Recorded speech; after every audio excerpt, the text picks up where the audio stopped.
Hi, welcome back to the Moving Forward podcast here at Brook. We're excited to continue our series talking about the Anthology suite of products and how colleges are managing through and considerations in managing through the absorption of Anthology, particularly around what we're going to talk about today, which is the finance platform into the Ellucian family of products on the go forward. With me today, we have two great members of our team here at Brook. I'll let them tell you a little bit about their backgrounds, but R.K. Richards and Joel Dunfield, welcome, gentlemen, to talk about Microsoft Dynamics 365 finance and operations and its life as part of the Anthology, now Ellucian ecosystem. So RK, tell folks maybe just a quick about yourself and your background in this space and what you do here at Brook. Hello, Andy. Thank you, guys. I live in Charleston, South Carolina, and I work out of the Brook offices in Charleston, South Carolina. My background is in accounting. I worked in public accounting for a little while, and then I got into doing ERP implementations. So I've implemented a few different ERP products. I've implemented a Blackbaud product, and I've implemented a few different Microsoft products. D365 Finance. I worked at Anthology for a little while, and I've also implemented D365 Business Central, which is the SMB ERP product for Microsoft. You lead our Dynamics practice, so thanks, RK. Joel? Hey, thanks for having me. Joel Dunfield, the lone Canadian here at Brook. And for the last 10 years, I've been an implementation consultant for Microsoft D365, finance and operations. My background is software systems, and before that, I was working with SAP as a SAP developer. So here we are today. We'll forgive you, but you spent a number of years at Anthology, I think, as well, Joel. So this is good old days as we talk about it. So, and I think for this one, just for the series that we've done talking about particular products and managed services, and that's really our topic today, is how we're going to do.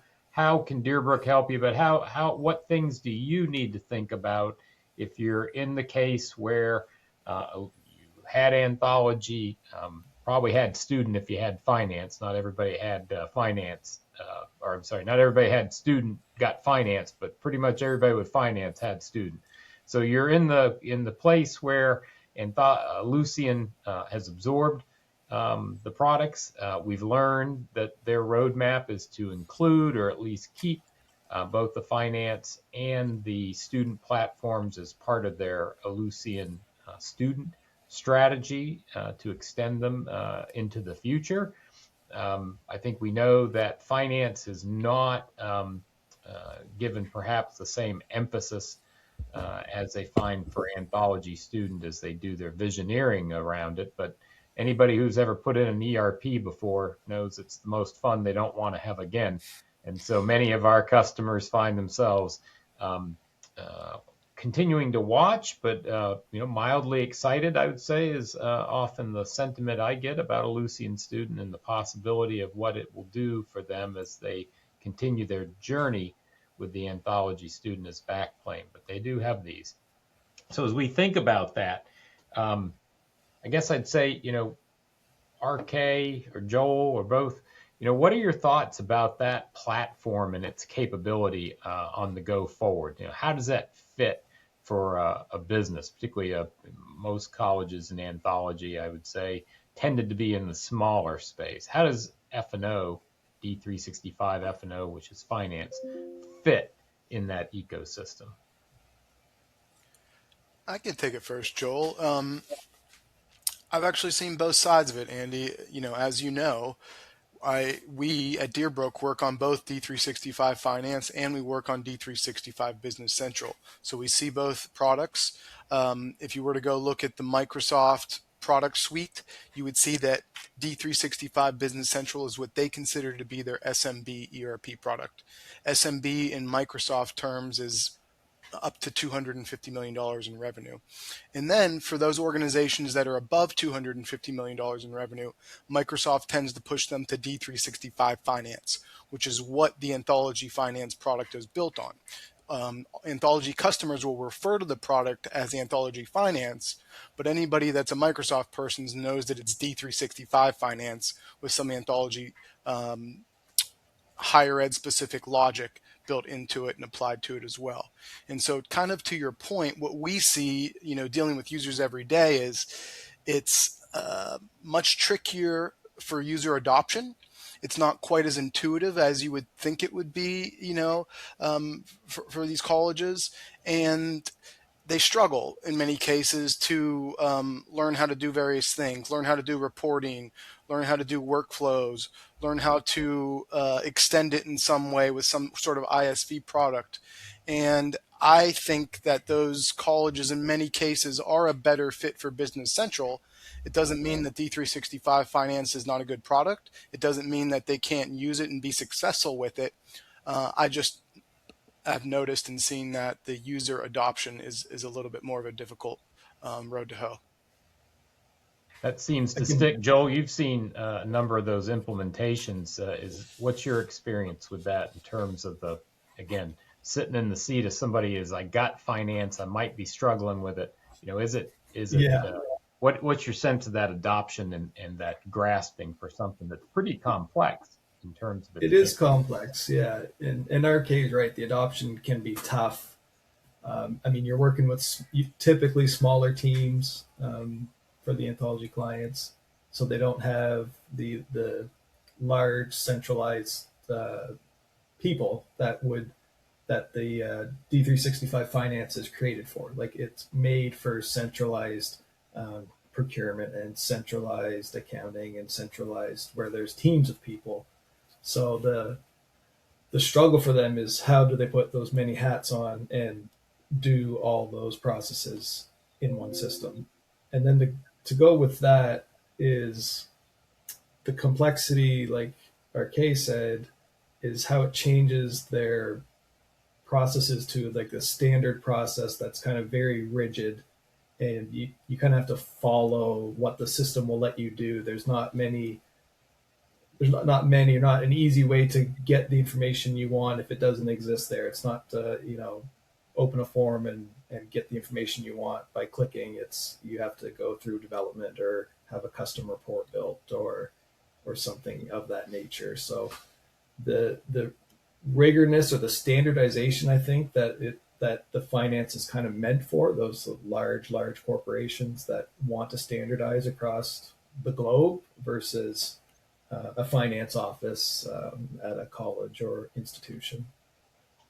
Yeah, pretty big, but it is Microsoft based, and one of the reasons I know we're bullish on Microsoft here at Deerbrook is really its extensibility and the capabilities that it brings you outside the hard-coded piece that we were just talking about, like the way finance is built natively. There's a lot of flexibility around it. And, we believe, I know, I'm interested in your view for people.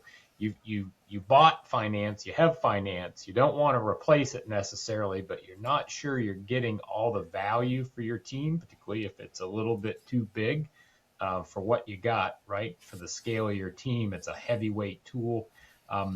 Let's talk about Power Platform generally, RK. What are some of the opportunities? Again, thinking about if you need partners, this is the kind of thing Deerbrook does. Like, how are you going to get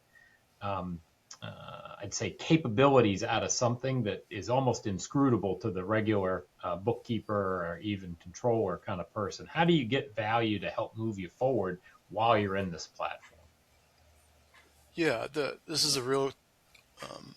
a topic I'm very passionate about, Andy, and Joel and I have talked about this in the past before, where I've worked for a few different software companies, and great companies, but they had tunnel vision in that they sold their product.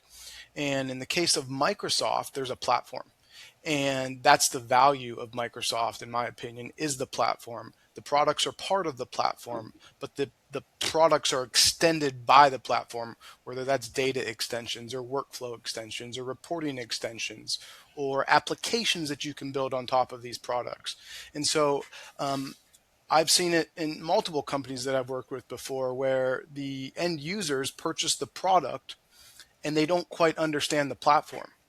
And so coming to somewhere like Deerbrook or any of these other Microsoft shops that are out there will allow you to engage with Microsoft professionals.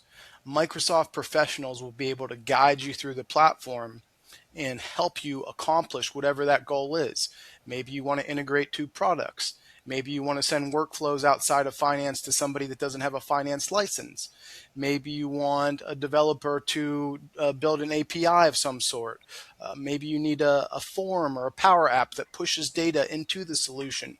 And so these are all very, very common, and they're what Microsoft calls low-code solutions, where you don't necessarily need to be a full-on developer to do them, but you need to understand the tools and you need to understand the licensing to get there. And to me, the best way to do that is to speak with a Microsoft professional who has worked with all of these tools and hasn't just been in their box of this is my product and this is the product that I sell. No, that's a great point, right? Because there's so much more to the ecosystem that brings value, right?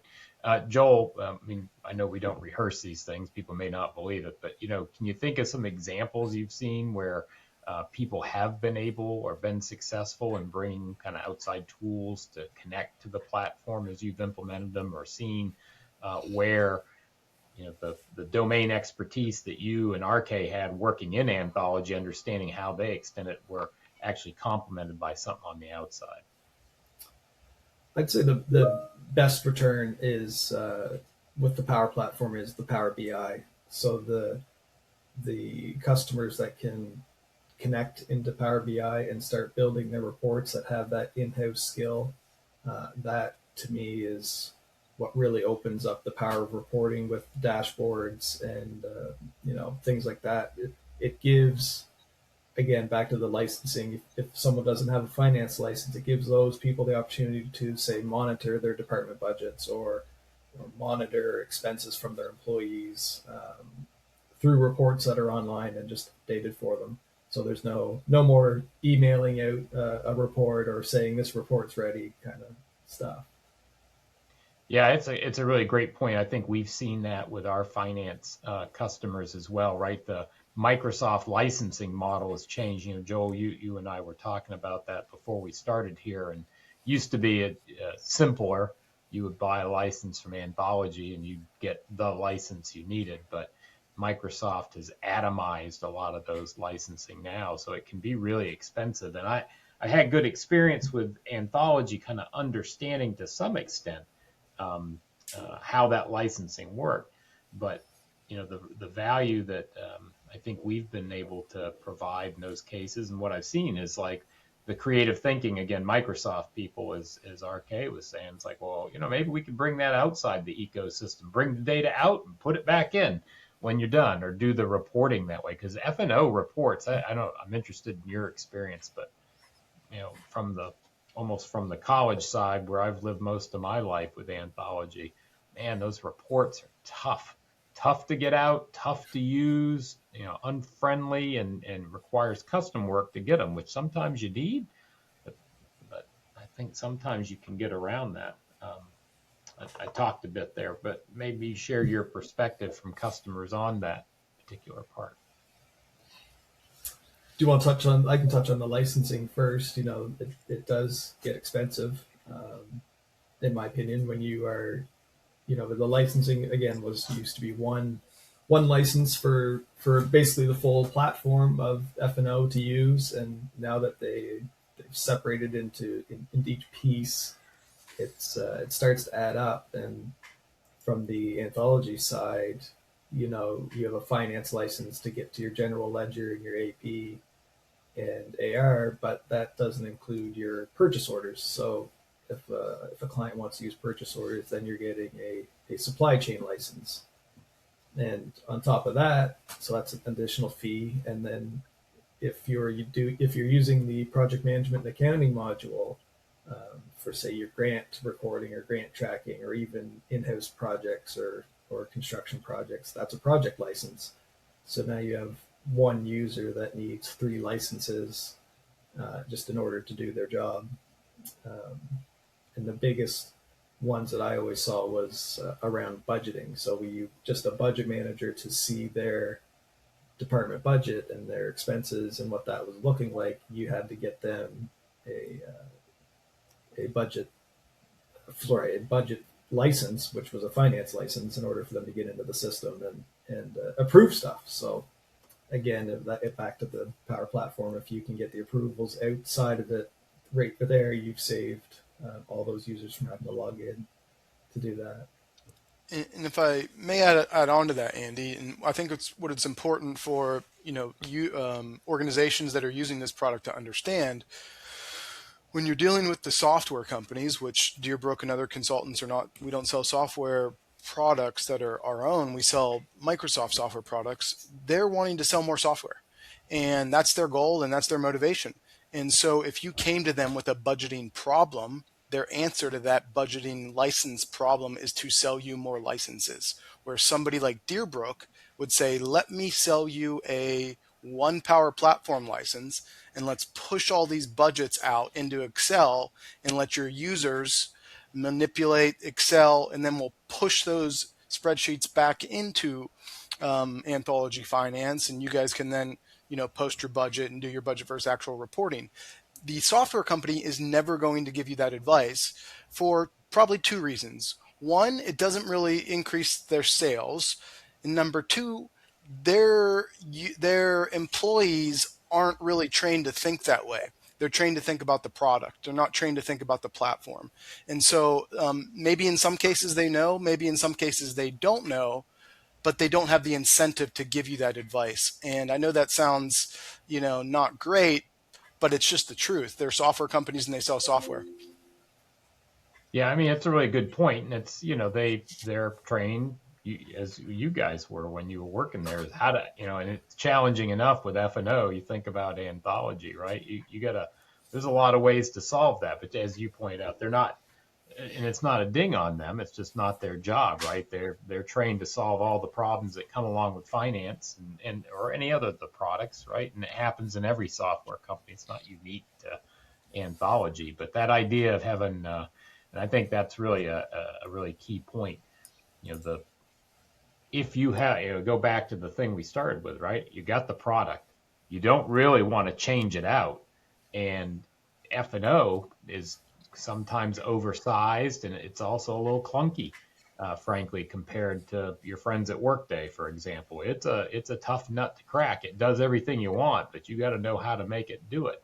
But looking for these opportunities for how do I make it do something that wasn't really what it was designed to do, right, for education, and take advantage of that ecosystem that Microsoft provides around it.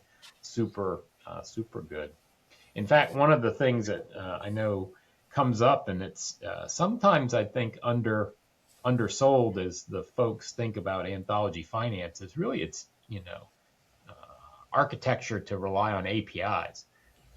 It's one of the reasons that Ellucian embraced the products generally as part of their Ellucian student is they're purpose built for APIs.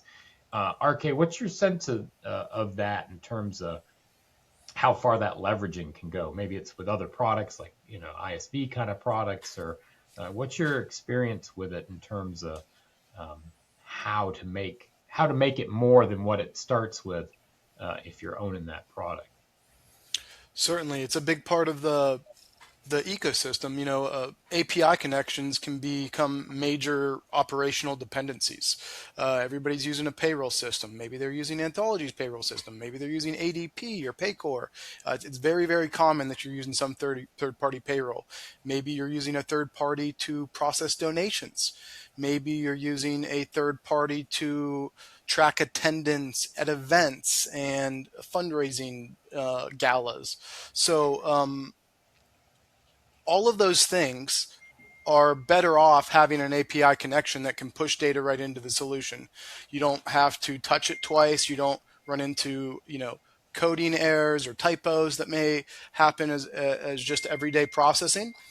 And Microsoft's great at providing APIs. They're well documented. They're well published. They're heavily used by all of these ISVs that are out there. I think there's over 8,000 apps that exist that you could integrate with, Business Central or D365 Finance. So everybody should be taking a look at those, but doing your diligence on those products is equally as important as anything else you could do, because you want to make sure it's a good fit with the product. You want to make sure that it passes the data over in a way that you need it to be passed over. You want to make sure that the people that are building the APIs are experienced at doing it and don't make silly mistakes. So again, I come back to working with professionals that are adept at using the Microsoft platform is the best decision here. And there are lots of those professionals out there. And Deerbrook has software engineers and accountants and technical project managers that can help you guys with all these things. But you are leaving functionality on the table if you're not using some sort of ISV with an API connector. Yeah, I think that was one of the great learnings, I think, in my experience implementing this software is, our imagination sometimes we're just captured by, well, what does it do? Versus, where can I go get functionality and how smoothly can that happen? And, will it be better in terms of extending it? And I know, Joel, though, but there are things that it does. And sometimes because of the richness, I'll say, of the finance platform, we don't always think about those or they don't always get to them. We talked about a little bit before this, we started about some of the ones that you see most commonly, like functionality it's in the system that people don't often scratch the itch on because it's such a journey to get it implemented in the first instance, right? But there's things almost left on the table even inside of it if you wanted to. Yeah, exactly. When I'm implementing F&O, I always start with we're going to learn to crawl, then walk, and then run, as part of getting the implementation set up and going, as far as features and the automations that can happen. And a lot of the times, by the time you get done the implementation or you get done the go live, you barely get to crawl. You're just scratching the system and you're getting it to work. So to get to those finer features or the extra things that are there that are part of the platform that you've already paid for is hard to do sometimes. And I look at starting from smaller things, like I look at workspaces. Each module has workspaces that you don't get to go into detail with every client and show them how they can configure them and set them up for their personalized workspace for their daily routines. So it's kind of a one-page go-to rather than clicking through all the modules and all the pages, as of the links of forms you can go to. So there's that. There's even modules that are part of the finance license that we don't get to touch on as part of it.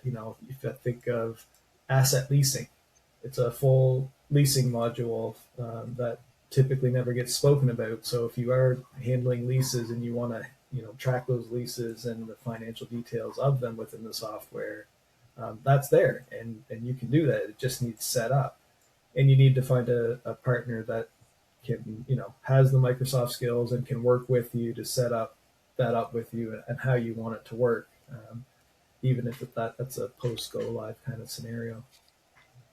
Yeah. And Andy and Joel, I had a former boss I worked with who taught me a lot, and one of the things he taught me was to break these implementation projects up into separate projects. So exactly what Joel was just saying there, the crawl, walk, run. If you are somebody that has implemented Anthology Finance, you may be at the walk stage. And it's very, very likely, to Joel's point, that you never got to the finer features or to the ISVs or to the banking integration or to the API automation integration. That's a separate project. You can't tackle that in the implementation because it's not the time to tackle it. You've got to get the building blocks up and running. And so if you feel like you're not using enough of the solution, or that you're wanting to leverage AI or leverage automation in some way, that's a separate project, and now might be the time to take that project on. And you want to work with folks that are in the space. Yeah, I think that's a good point, right? There's a lot of richness in it. That's the good news, and the bad news is there's a lot of richness in it that you gotta go wrap your head around. I know we're coming down on time for what we had wanted for this, but I know we start off saying, look, you got the product, you've implemented it, you're not looking to get off. But RK, you said something pretty important at the beginning, which is, you know, and particularly for Anthology, where it's not like they were not selling primarily or much at all to the R1s of the world. They're going after community colleges and small privates, right? People who found their feature set appropriate. And those don't tend to be the kinds of colleges that need all the complexity of F&O. So while we started off saying, hey, what can you do to stay on it? And we talked about a lot of those features also work in Business Central, I think. What's your, I know we've are working on implementations of BC for colleges today. What's your sense of that in terms of adoption and maybe ease of use and scale for some of the smaller customers out there? Yeah, it scales very well. I've seen organizations that are in excess of $200 million that use Business Central. Now that's getting to the upper end, but they can do it, and certainly no issues there. From like a magnitude perspective, you might have been in Anthology. They were quoting 2,000-hour projects to implement finance and maybe some other products along with it. We Depending upon the circumstances, it could be a quote anywhere between 400 and 1,000 hours to implement Business Central, depending how big you are and how many modules you're doing and all the other stuff that goes with it. But it's a fraction of the hours to implement Business Central versus Anthology Finance. So that's point one. And then point two, the user experience, as we've talked about, is just way, way better. It's designed to be accessible to users coming off of QuickBooks while also being accessible to the $200 million organization. And it's used by 50,000 organizations worldwide. Every industry you can think of uses Business Central. So it's highly accessible. It's a place where I think it's one of the fastest growing software products that Microsoft has. And all you have to do is go look at the roadmap, and they continue to do R&D and invest in Business Central as it grows. So it's the future of their ERP platform from a SMB perspective, and it's a very, very good fit for community colleges, technical colleges, smaller colleges. Yeah, yeah. And because I always go back to the way in part Anthology's integrations are focus on developing APIs to student, because usually if you have finance, you got student. Um, those two things go well together. There are people who bypass platforms have built those connectors, and it's pretty cool how that can go, not customized so much in the configuration, but more accessible. So any closing thoughts, Joel or RK, before we wrap up this moving forward podcast? I would say that for anybody that's thinking about do they need to switch? Are they on the right product? First and foremost, you're on the Microsoft platform, and that's not going anywhere. And there's more AI functionality being pushed into that platform than any other platform I know about right now. So you're in a good spot, and you're in no immediate need to switch. You probably should look for a partner that is well positioned to help you do some of the things we've talked about today. Or if you feel like you're wanting to move off of the product for whatever reason, you should take a look at Business Central as a potential landing spot. Those are my two thoughts. On good value, cost and capability, right? That's part of I think the part of the treat with it, as you say, and it's Microsoft's future. Joel, any last thoughts about keeping Anthology lit and expanding its use while you got it? Yeah, I mean, RK, he's hitting the nail on the head. If you're in the Microsoft world, you're in a good spot. You're in no danger. They're rolling out new features every quarter, if not faster, especially around the AI and the capabilities of it. I think the struggle for folks is going to be finding that partner that they trust and can work with to help them guide them through all these new features that are coming out so fast, and to help them take advantage of it, take advantage of both what they already own and what's coming in the future. So, Yeah, no, it's such a great point. I mean, Dynamics 365, whatever flavor, but F&O, it's a bedrock. It's a bedrock product, and but Microsoft keeps extending it, which again is part of the good news for those people who were on Anthology and were worried about its absorption into Ellucian. Most people, that's in your tenant space. You own the tenant, and it's Microsoft's going to keep giving you opportunities to get the juice for that squeeze of putting it in, and that's a good news story for everybody. So it's just a trick of making sure you can think about imagineering what those might be and thinking about how to do it in the most cost effective ways, because they're out there. You just got to look at those business problems as they come. So, gentlemen, really appreciate you taking time out today to be part of the Moving Forward podcast. Appreciate your insights.